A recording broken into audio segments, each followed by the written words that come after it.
You're listening to the We Are Libertarians podcast network. Find all of our shows at wearelibertarians.com. Episode 11, The Paradox.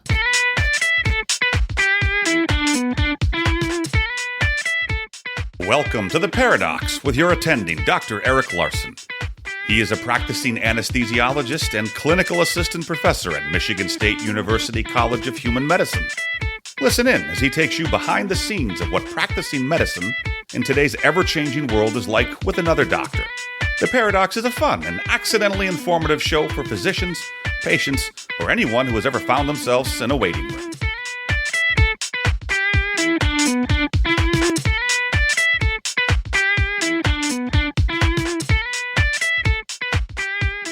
Welcome, I'm your host, Dr. Eric Larson. This is The Paradox. If you're here for the first time, thank you so much for joining me. I think you'll learn some interesting things today. Also, I encourage you to go back and listen to some past episodes, always new topics on medicine. And thank you, friend, who sent this podcast your way, or if you just stumbled upon it, it's your good fortune and mine as well. If you're a returning listener, thank you so much again for coming back and then also for sharing the show with your friends and colleagues and family. If you're a physician, this is a great way to share the show with your friends and people who are maybe medically oriented or interested in what's going on. It's a great way of showing them what's going on in the trenches of medicine. Without getting too technical, I expect that physicians will learn things, but also lay people and people who are associated in the healthcare field, which are not physicians, for instance, nurses and other personnel. As always, go to the Patreon page at patreon.com/theparadox. That's paradox spelled with a D-O-C-S. There you can sign up to be a patron supporter of the show. Every dollar raised goes towards the production and promotion of the show. You'll have access to bonus content as I produce more of it. You'll have my advertisement, which is running in Phoenix, Arizona, thanks to my cousin. And I'd also encourage you to visit the website at theparadox.com, where you can find show notes and obviously links to things that we talk about during the show.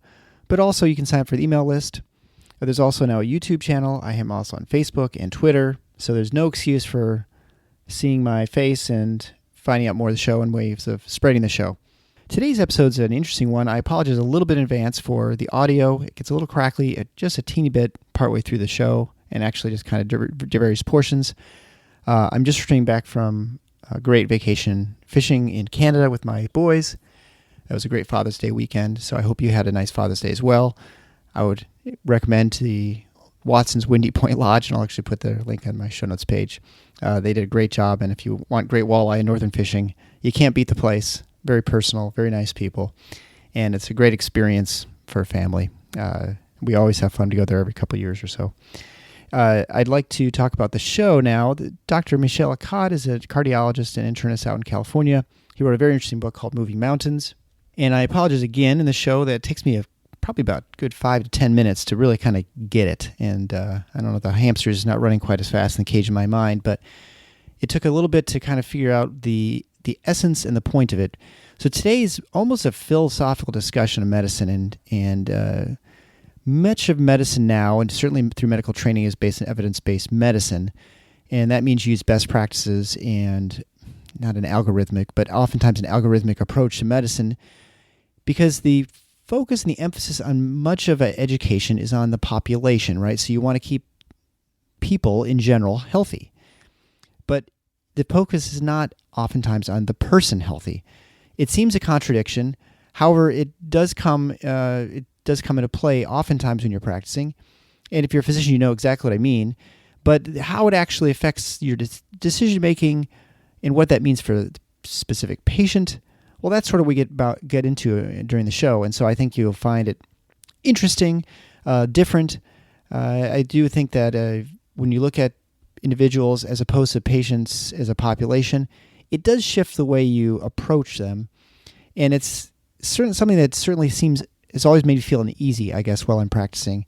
I don't find I have as much problems with this as maybe a generalist, a family practice or internist or pediatrician, just because I have more of a technical sort of practice. It's sort of like if you did heart catheterizations. For the most part, you're just doing the catheterization, finding where the blockage is and fixing it.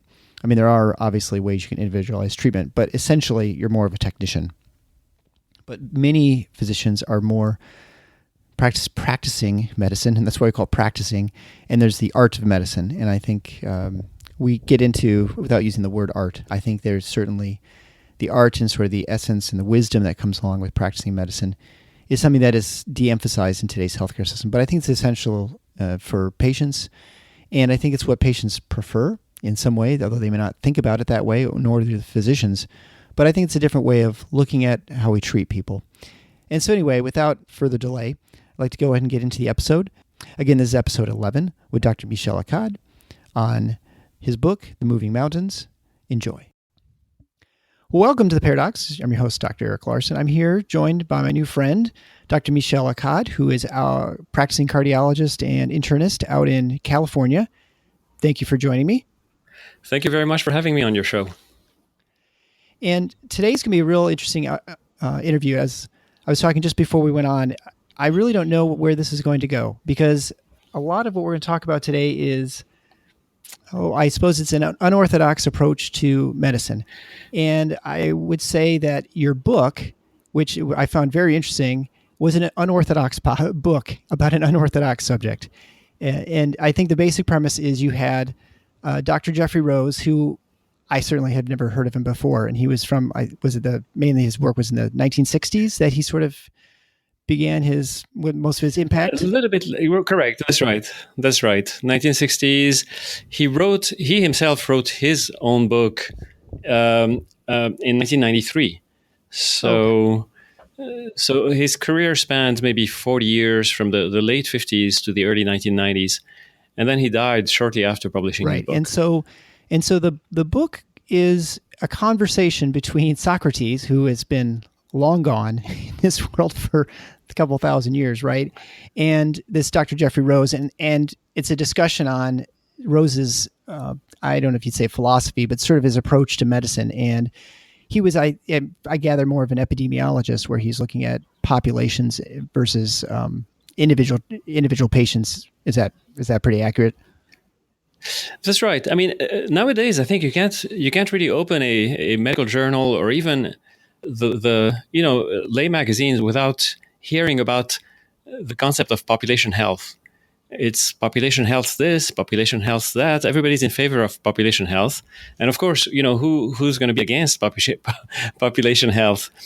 But the term has actually a specific meaning, and you can trace it back to the theory of Jeffrey Rose, who was an epidemiologist.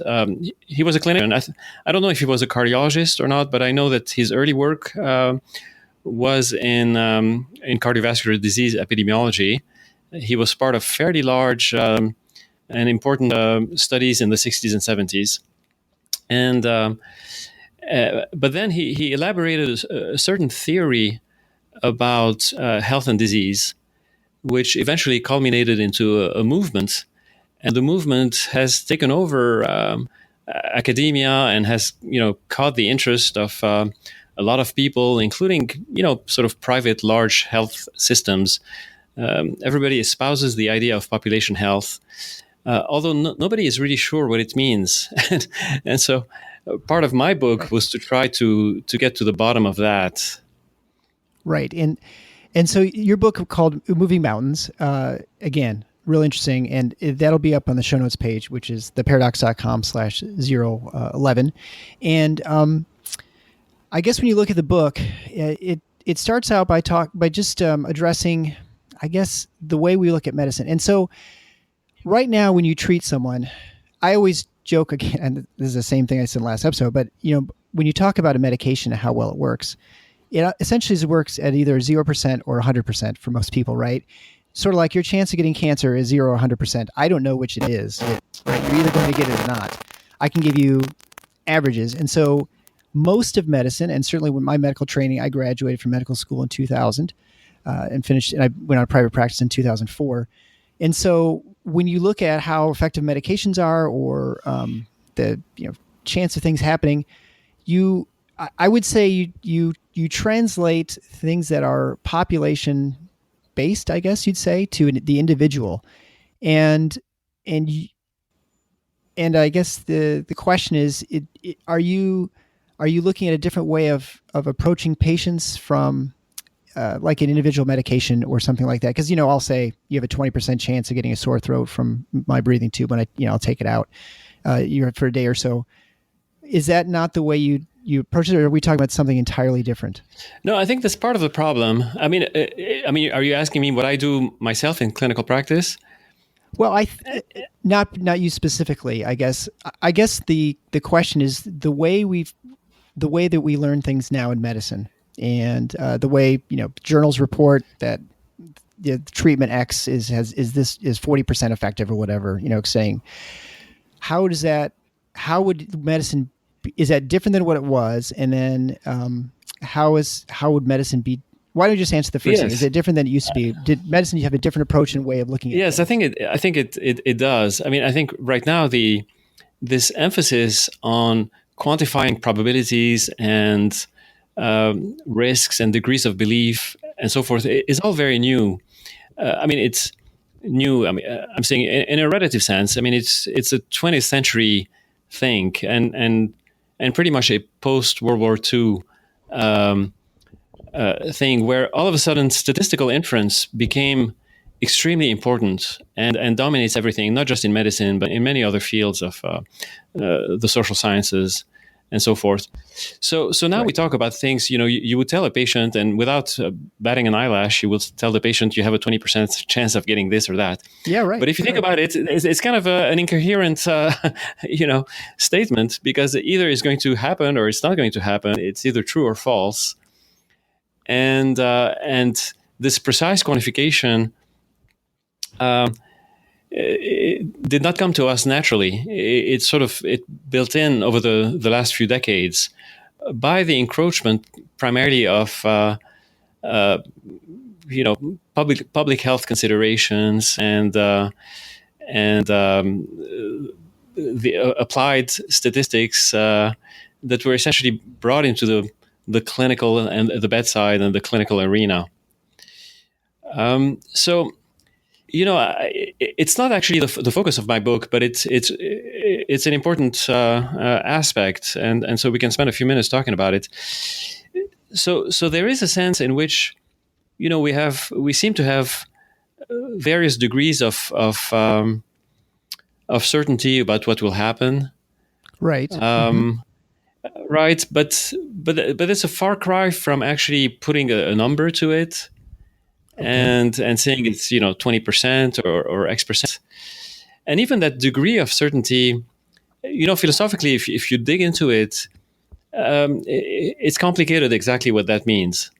So I don't want to spend too much time on that, but right.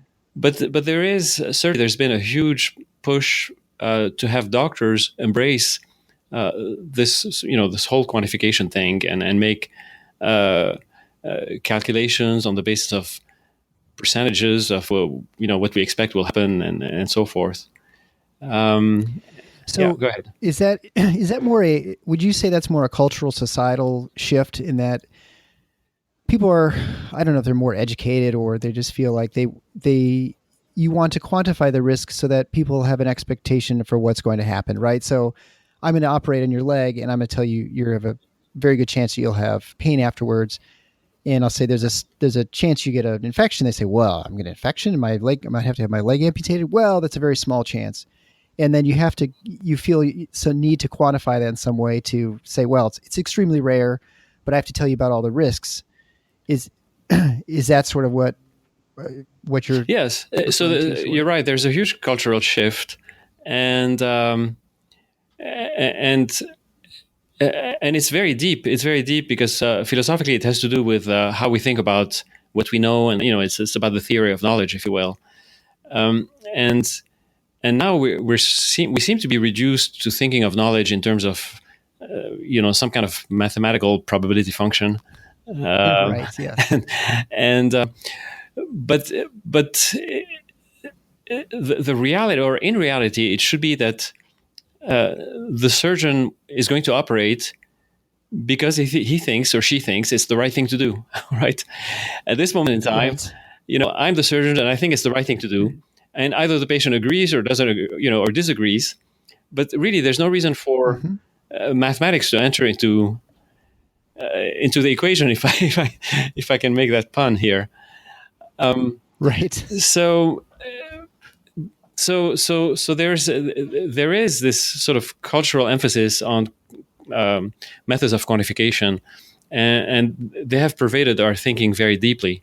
So that now, when I point out that it's a little bit ludicrous to think in terms of probability and statistics and how you apply the results of clinical trials and all that stuff, I get a lot of blank stares from my audience because they can't imagine not thinking without, some kind of handle on, what clinical trials show, what percentage of patients, what percentage of patients do what and so forth. Right. And so, and I would say in looking at medicine now and sort of the way it's practiced and the way it's evolving, and I think I've noticed a change since I've been on practice now for almost 14, 15 years, that there's a more of an algorithm sort of based method. And I know you get into this in the book. And so I think that sort of goes along with the numbers, right? So you say, well, I know that 20% of people, if I look at a large population, we're going to have going to get an infection when they have a urinary catheter, and let's say, or whatever, let's say it's 20%.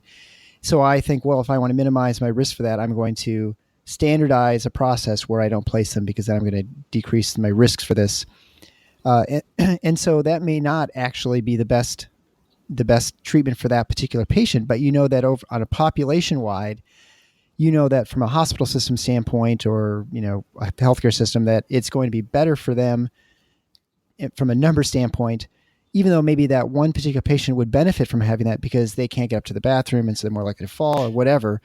But you sort of reduce an individualized statistic where, yes, if you look at everybody, there's a 20% chance of infection, but that person, maybe it's very small and the risk for everything else is so much greater. But because you have a certain protocol in place. Correct. I think you're right. I mean, essentially it's the tension between, what is fundamentally clinical judgment, because clinical judgment is about a specific person at a given point in time under very specific circumstances. And there's really no way to, or the population studies should be secondary and shouldn't dictate what you're going to do for that person or what you're going to recommend to that person at any given point in time.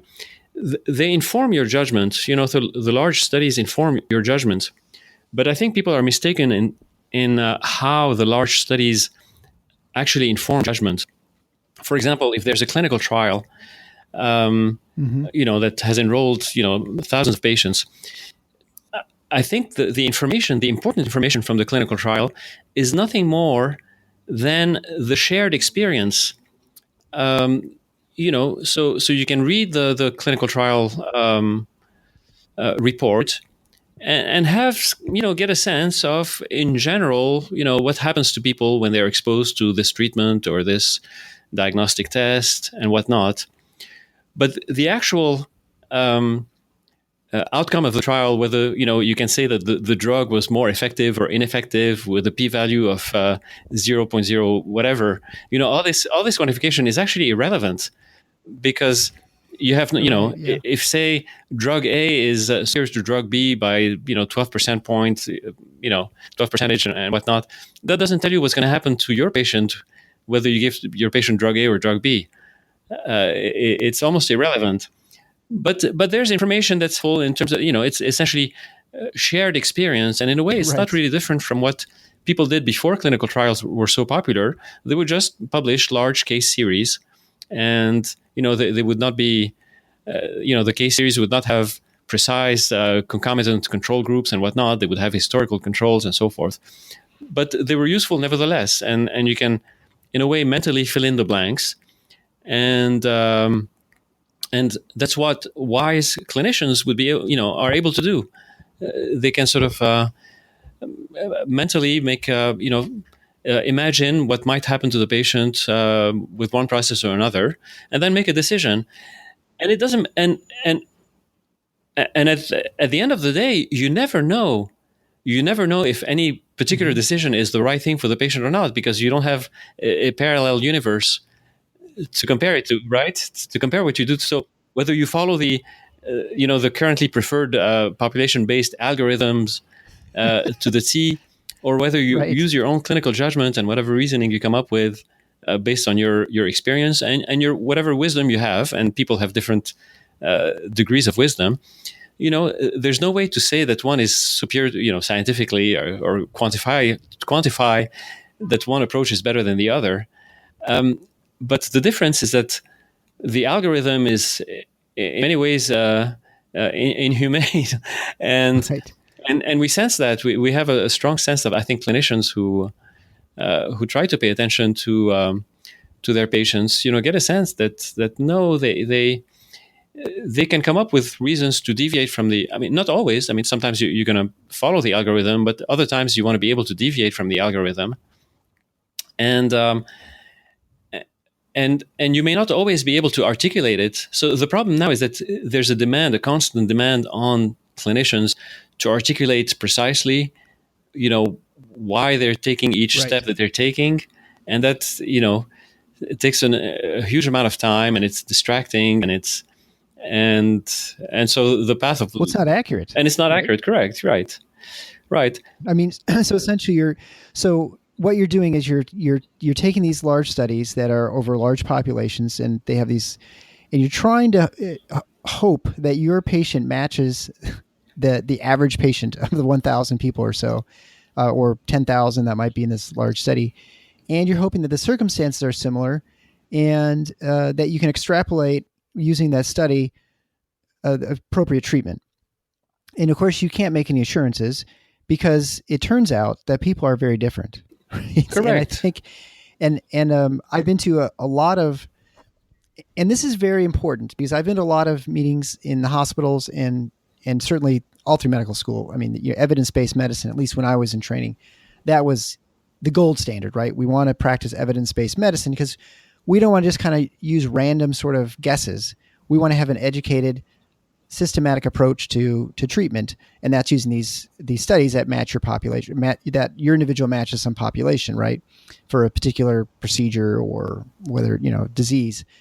And so you essentially have you're essentially extrapolating and you're guessing. But the problem is that, again, no one's the same, and I've heard at least 3 or 4 Six Sigma talks in the healthcare system, and in other talks like in the large specialty forums, where they talk about bringing airline pilots to try and streamline, make the hospitals work appropriately. And that they talk, these pilots come in, they're aghast at how we go. They walk into an operating room, and everyone uses different instruments, and people use different approaches for doing whatever. Maybe it's like putting a knee, or they use different instrument systems.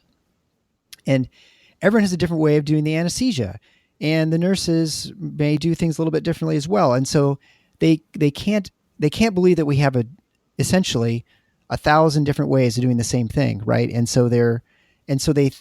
for someone who runs who's a pilot of a plane, you get in that 747, everything's exactly in the same place. All the parts are where they are in every other 747 made by Boeing. And so your flight checks exactly the same. And so you should go through, algorithm absolutely makes sense. Or if you're in a car factory, everything should be in the same place and everything runs exactly the same, because every car is going to come out exactly the same, maybe just a different color or something like that. And so the healthcare systems, and this is not unique to any healthcare system that I'm aware of, they're all the same in the sense that they try and use that same process to move patients through. And I find it amazing that people they're entirely capable of looking across the room and not being surprised that no one looks like them. They're different shapes and sizes and ages, and some people have canes or whatever, and yet they are somehow feel that they can use the same principles of automation with a mass producing toasters, and use that sort of thing to take care of people and treat their illness. That's right. So the airplane analogy, has had a lot of purchase among healthcare policy planners and so forth. To be fair, it's not entirely unreasonable, and there may be parts of the process of healthcare that can lend themselves to a sort of a more mechanical and regimented and algorithmic approach. Oh, absolutely. Parts are, yes. So it's not entirely unreasonable. But the question is, who should design the algorithms? When should they be applied? Should there be exceptions to the algorithms? How frequently should they be modified? And the problem is that, for the most part, it's been a top-down approach where the people who are best able to design the algorithms and implement them where they should be implemented are rarely part of the decision process, and the algorithms are imposed from the outside and top down, and it's going to be the same algorithm for the entire country, and the goals of implementation of the algorithms, there are conflicts of interest because it's tied to how much a hospital will get paid and that sort of thing. So there are a lot of problems with that. So it's not that we're completely against algorithms all the time, but it's what algorithms when, and who should decide. And we're in a healthcare system where everything is extremely centralized, where there's a fragmentation and of interest and conflict of interest, and it's all discombobulated, and impose algorithms to seems to the central planner a way to put order into the mess, but it really doesn't. It just adds to the confusion in many ways. Right, and I think if you're a hospital administrator, you're looking at ways of trying to get a handle on how much things cost and how to move and throughput and inventory. And I mean, many parts of healthcare, as you say, are definitely useful to use algorithms. For instance, and I'm in the operating theater, so for me, it makes sense to have a process for cleaning the room and turning over between operations. You have someone come in who mops, someone who comes in who wipes down all the cables, someone who makes sure all the medication's in the right place, someone brings new case carts in, take the old case carts out, and gets all that stuff set up. I mean, that is it can be easily regimented and automated sort of process. It's just when it comes to the patient who lays on the table, I guarantee that patient who lays on the table is nothing like the patient before. I mean, they probably have 4 limbs, but outside that, it could be entirely different. Right. And so you can't expect to have that process be the same, right? You wouldn't come in if you bring in a Toyota and you change the oil and the next car that comes in is like a Tesla. Well, it doesn't even have oil, right? I mean, you can't treat it the same way. And so the expectation that things are the same is inappropriate in that sense. However, there are parts that the algorithm works. And you want the the clinicians and the healthcare workers who are closest to the patient. You want them to be able to decide and not be so preoccupied at following the algorithms, because there's been so much emphasis on following the algorithm that it's become a huge distraction, and it's become the primary focus of many doctors and healthcare workers is just following the routine because somebody's watching, and the quality standards are going to be reflected on whether you check all the boxes and do things in a very algorithmic way and so forth. But the whole thing fundamentally, the fundamental problem is that in our healthcare system and in all healthcare, large Western healthcare systems, it's been the case for the last 50, 60 years, 70 years, that the patient is, to me, it's an economic problem or a socioeconomic problem, is that the paying for healthcare, the financing of the healthcare system is done by third parties, whether it's the government or large insurance companies that are in many ways sponsored by government programs and or subsidized and so forth. So you have this situation where you have the clinicians, the hospitals being paid for by an entity that is not ultimately the patient, or that is not ultimately the person receiving the care. And so there's an inherent conflict of interest.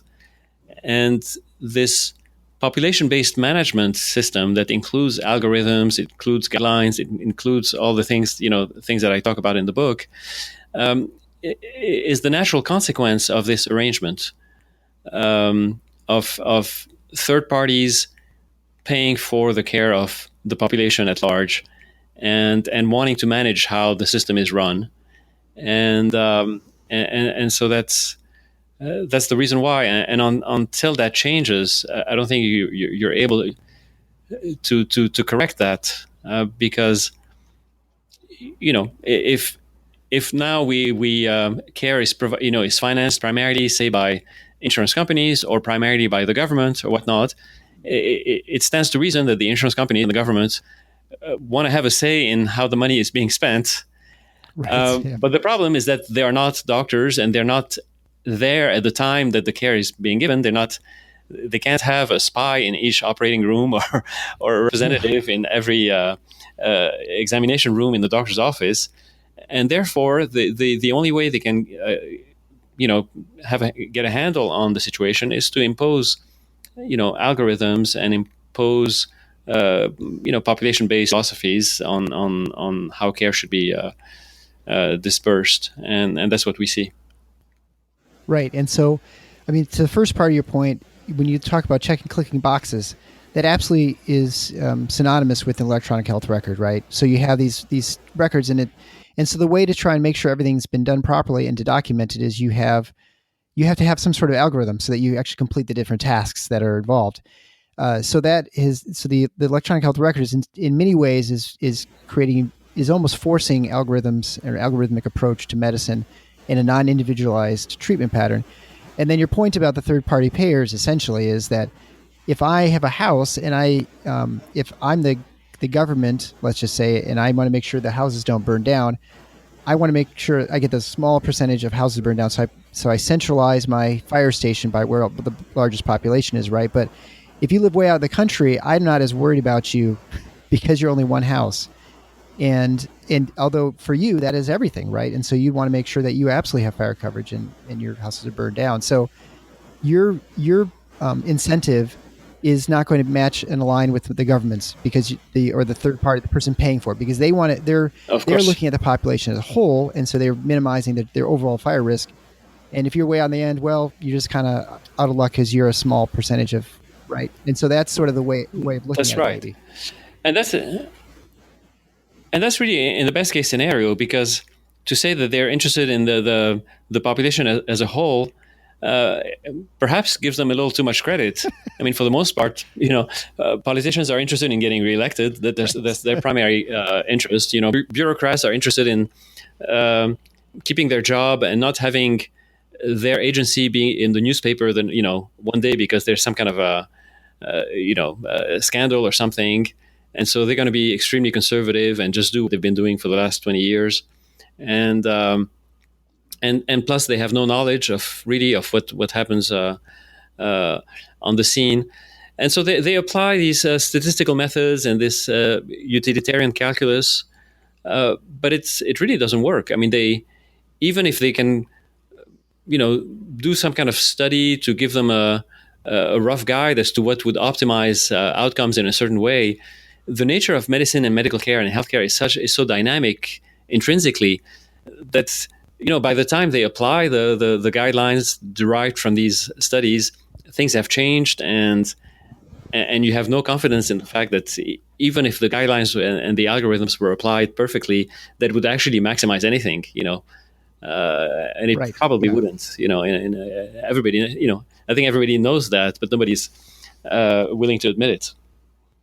Well, and you've seen this when it comes to beta blockade, and for a while they were using beta blockers, which is a medication that's used to slow the heart rate and is found to have a protective effect on the heart. And so their large studies were placed, and they showed that there was a benefit to people who to stay in beta blockers.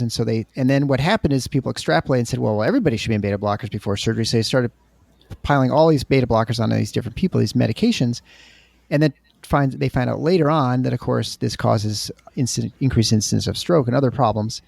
And what's more interesting, of course, is that after about 5 or 6 years of people knowing this, the government and I don't know if it's CMS, but all the different healthcare systems, and insurance companies, that one of their markers for quality was that you make sure people are on beta blockers, right? And right. But then by the time they have imposed, it's been imposed for maybe just a couple of years, and they're starting to reward or penalize healthcare systems for having high or low numbers of people on beta blockers. Then they discover that it's disadvantageous to be on them, and it takes them years to get it off, right? And so Yes. And so like to your point, the dynamism of sort of healthcare and the new medications techniques. And not only that, but then they don't even suffer they're not themselves penalized for having imposed the wrong policy that has hurt possibly countless hapless patients, doctors. They suffer no consequence, and they keep doing what they've been doing all along. They'll try something else with equally low probability of really being on target with anything. Yeah, you're not going to switch to a different CMS, right? You're kind of there's only one Center of Medicare Services, and so this kind of goes into the. I guess so this is the philosophical question now. If you are, maybe not philosophical is the wrong word, but so if I'm treating a patient and I want to use an approach different than what's used now, so would it be sort of like me going to the car to get my car fixed and going to the mechanic, and he said, well, it's about a 40% chance this carburetor is going to get you fixed, and there's a good chance this car's, but it's maybe about a 75% chance this thing's going to run okay for the next 6 months, versus going and just saying, we think this is wrong, this needs to be fixed, I've looked over the car, because no one ever gets percentages in anything else. I mean, you don't go to get a cake made and they say, well, it's about an 85% chance we'll get the icing right, and I think our lettering will be good, our spelling's really good, so about a 98% chance of spelling being proper. I mean, and what's the risk of eating too much sugar? Right. Yeah, the sugar could affect. Chance of too much sugar, 100%. but and so there aren't many parts of life where actually, I mean, in reading your book, and not until I sort of talking about it now, does it sort of make sense to me that your point really is that there aren't many places in life where you almost expect to have these sorts of probabilities tossed around, except because it probably partly the nature of how healthcare is paid for and delivered, and because you have very large impersonal organizations that are looking over you.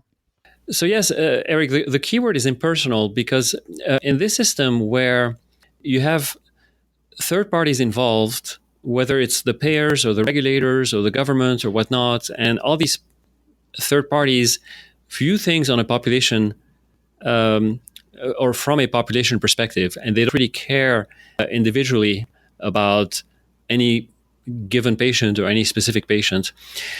This arrangement here changes the nature of the medical relationship, because the medical relationship really ultimately is about a doctor caring for and caring about another individual person, right? And therefore the decision, when you as a doctor you make a decision, it's you think that for patient X, or Mrs. Jones or Mr. Brown in front of you, that's going to be in his or her best interest.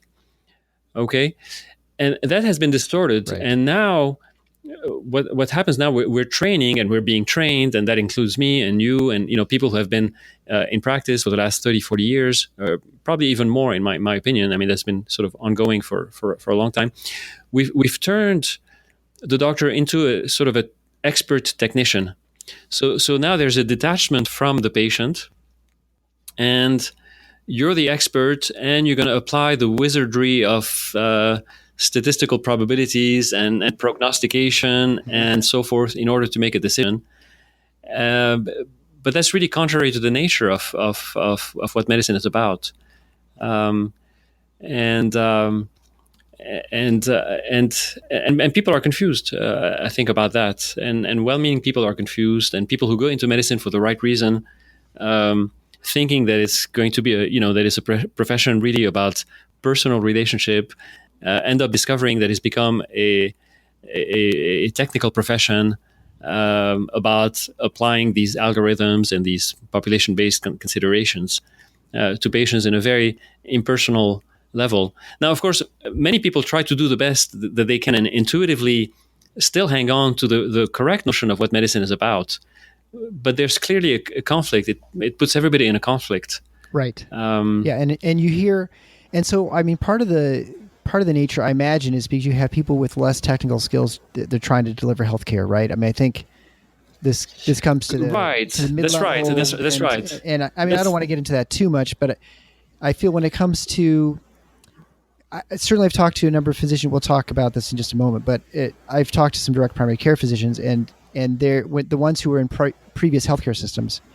They definitely have that assembly line, a mill sort of feel to it, that they're judged on the referral rates, how much they utilize as imaging, and they utilize laboratories and referrals within the healthcare systems network, and that they're not judged on how well their patients do, because it's more on how they utilize resources, or there are a lot of other things pulling them in different directions that are not in the interest of the patient. I mean, they may not necessarily be against the patient's wishes or like detrimental to them, but certainly that they have a lot of other things pulling them besides that person sitting in front of them. And that's not why many of us got into medicine to begin with, right? It's that Norman Rockwell pipe Correct. painting. And you're right that people will make the claim that, I mean, you have to standardize because, there were lots of doctors who were not technically proficient before. But the truth is that technical proficiency can never be a good substitute for genuinely caring doctors. And the doctors who are genuinely caring will actually go ahead and gain the technical proficiency and implement the algorithm when they see that it's the right thing to do, and maintain good records when they see that it's the right thing to do. My favorite example, and it goes way back, but my favorite example is the example of the Mayo Clinic. I've studied the early history of the Mayo Clinic, and believe it or not, the founder of the Mayo Clinic, didn't have any license to speak of. Whether it's the father Mayo or his two sons, the brothers Mayo, but they were motivated by the care for their patients and the care for the profession, and therefore they went to school. They got all the degrees that were necessary. They kept up to date. They implemented the medical record. Really, the modern medical record was invented at the Mayo Clinic. And the Mayo Clinic had all kinds of processes, sort of regimented processes so as to run smoothly, right? But these were not imposed from the outside by third-party regulators. They were designed by the doctors who cared, who saw what the best way of running things was, and implemented it accordingly.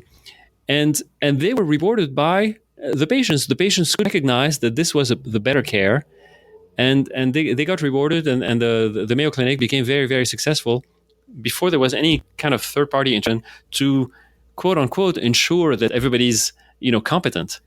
And with this illusion that you can ensure the competency of doctors by imposing technical proficiency exams, whether it's board certifications or whatnot, or that you can and when that fails, then you resort to algorithms. And when that fails, you resort to, I don't know what you resort to replacing doctors with robots or non-doctors who are more willing or more malleable and more willing to follow algorithms, and that's the trend. That's the trend that I'm seeing, is that there's a to some extent. I mean, I think there's an ongoing there's an awakening right now among doctors and a healthy rebellion against all of that, but we need to be very vigilant, because that's the logic of the system, the logic of the central planners and the third-party payers and the regulators, is that they only see processes, and they only focus on a certain idea of population health, and it's very unhealthy. As I say, population health is very unhealthy. So how would you counter someone who says to you, well, that's all. I mean, I understand you want to treat people as individuals, and you do your best you can within a system. But how do you square the fact that people need screening, right? So how do you figure out who you recommend to have colonoscopies and PSAs and mammograms? How do you decide on that sort of thing if you are treating not populations, but you're just treating individuals? How would you counter that argument? Right. So it doesn't discount. You treat individuals, but you don't discount the value of population-based studies. So I'm not saying that we shouldn't do population-based studies and learn from those studies, but the focus should not be the population, the health of the population. The focus should always be the health of the individual. And it's interesting that right now we live in an age where we can't think of doing population health studies without having big government programs and whatnot. But something that people don't really know is that hypertension, the idea that high blood pressure is bad for you, was discovered not by academic running large public health or epidemiologic studies. It was actually discovered by the private sector. It was discovered by life insurance companies in the 1920s and 1930s. And in those days, people, doctors knew very little about blood pressure. The devices to measure the blood pressure accurately had just been, designed and invented, but there was no application for them, and therefore the doctors were really not interested in measuring anybody's blood pressure. But the insurance companies got wind of that and thought, they started to wonder if having a high blood pressure, had any significance for the future. So they enrolled doctors and they taught them how to measure the blood pressure. They gave them blood pressure, manometers, and they are the ones who collected the data privately that determines that yes, having a high pressure at baseline, gives you a higher chance of having poor outcomes in the future. And so all that was done sort of organically, and then the medical community embraced that knowledge and applied it. And so we're not discounting the value of population studies, but what we want to refrain from getting into is changing our focus from the patient in front of us, the patient to whom we should be or about whom we should be caring and for whom we should be caring, and to substitute for that individual attention, the attention to the broader population. Right. Which is never productive. It's always counterproductive. If you take care of every individual, the population will become healthy. But the converse is not true. And the converse is what the people who push the population health agendas want you to believe. They say, no. Work on these population-based norms, and then your patients will become healthy. But that doesn't make sense, and it's flatly false. Yeah, and so you worked for. We're not going to talk about any specific healthcare system, but you worked for a large healthcare system at some point, and then I've had a couple direct primary care physicians, and I found your story a little bit more unusual in that you are a specialist, and so. I talked to one of the physicians. He said it should be called direct patient care, not direct primary care, because he believes that we're moving towards a system with more of a sort of, I guess, a normal transaction within a market where you just have the patient pay you for whatever the services that they are requiring, whether it's a membership-based fee like for most of the direct primary care, or a one-time fee for someone who's a specialist you might only see once in your life or maybe on a rare occasion, right? So can you just briefly go into, I guess, how you ended up in direct primary care as a cardiologist and what that practice looks like as a specialist, and then third part, how do you treat patients differently than you did before when you were within the large health system?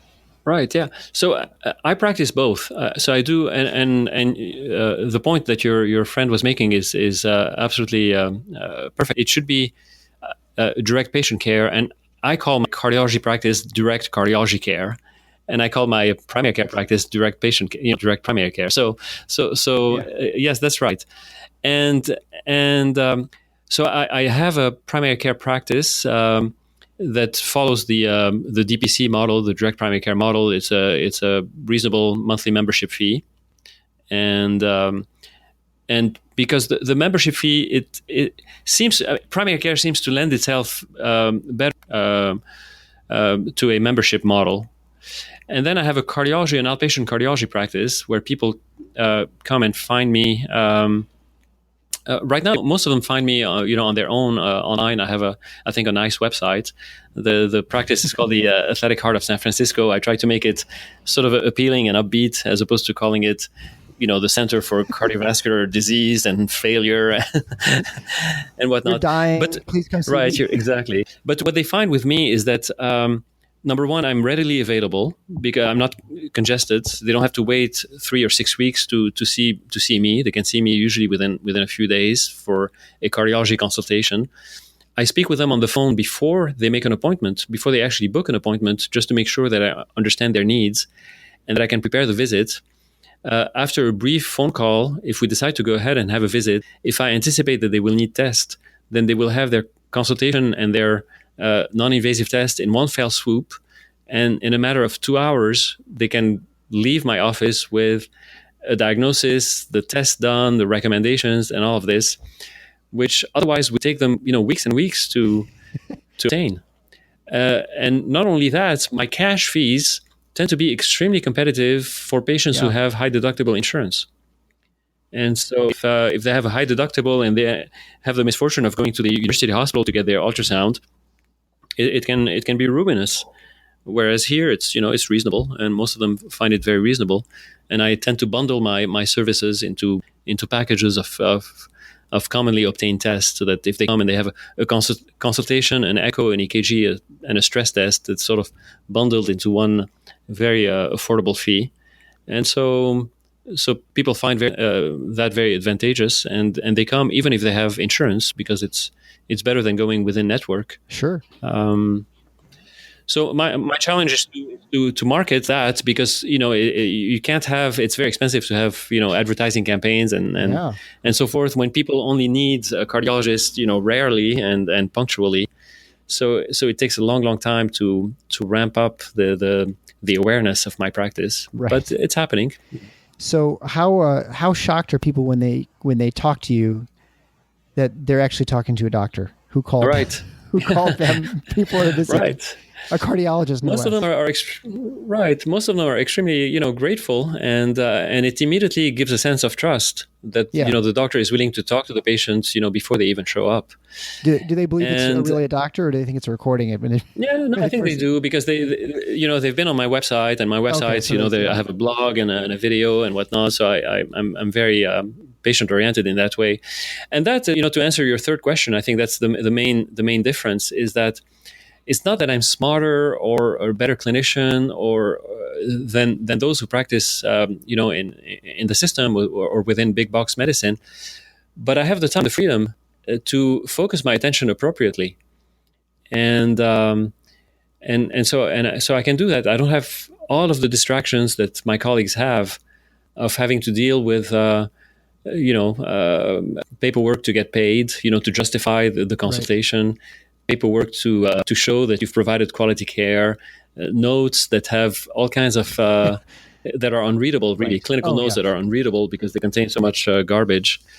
And so I can do this. And then sometimes some patients, I can immediately dismiss them if I don't think they have a cardiac problem.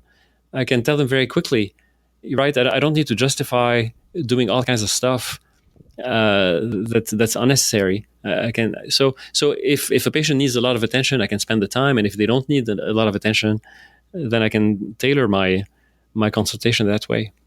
Right. And so, how long have you been doing that? It's been about 4 years. Okay, so you're still solvent, so that's a good sign that it's working for you. Right. It's arduous. I mean, I don't want to minimize the difficulties. Sure. And so, but I would never trade this back to. I mean, and clearly, I'm not doing as I mean, financially. It's absolutely a negative compared to what I was doing before. In the system. From a financial standpoint, right? From a financial standpoint, it's a big loss, but it's a loss that I was willing to incur in exchange for peace of mind and sort of sanity and lack of burnout and that sort of thing. Well, right. I mean, because there is a cost for you mentally, right, and spiritually, to have to do all that extra paperwork at the end of the day and to do things that you think are not helpful to your practice and certainly to your patients. And so there's a lot of busy work, right? And so there's a cost, and so you trade off extra pay you're kind of getting paid for doing stuff that was not helpful.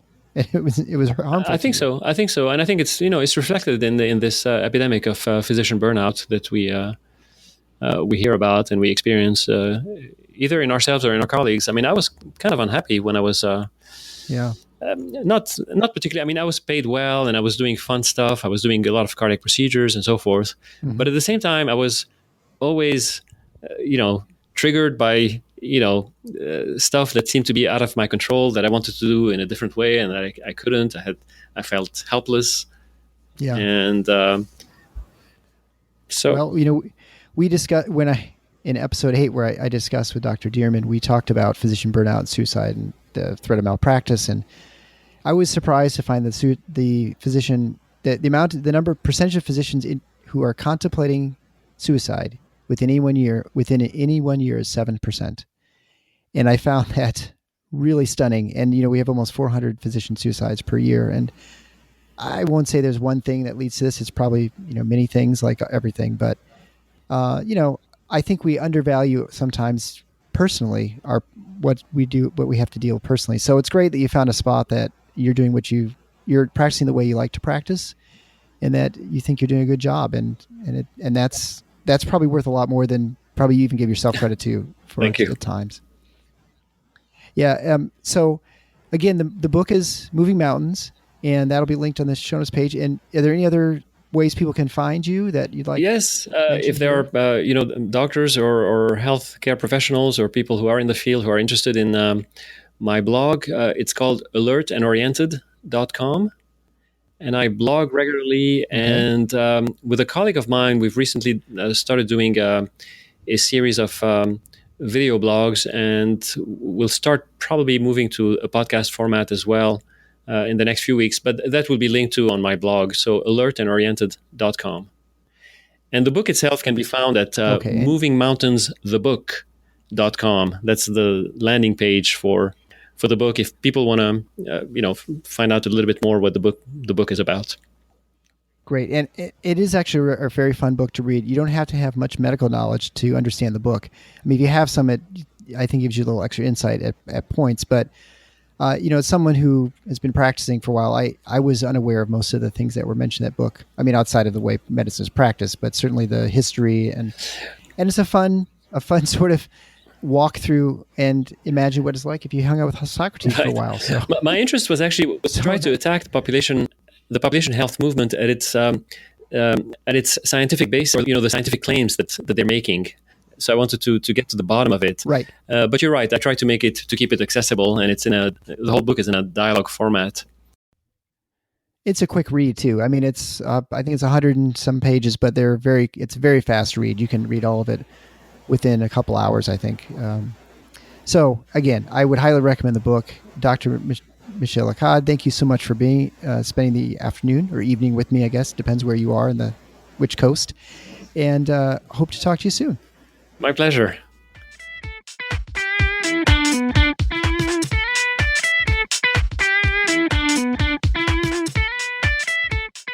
Thanks for listening to The Paradox.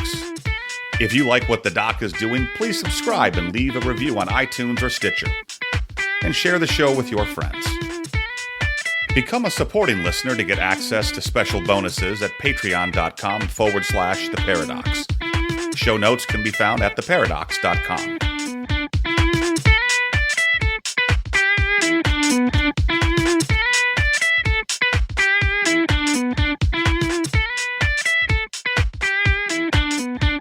I get my goals once a week, and it's tough for me to schedule an hour a week. You'd think that would be simple, but kids and trying to get other doctors to schedule matches.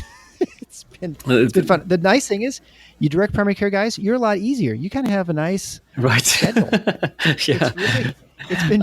I go. They like, oh yeah, I'll just mark off an hour. We'll just talk. Right. What? You can do that? So, yeah. Whatever. Right. Great.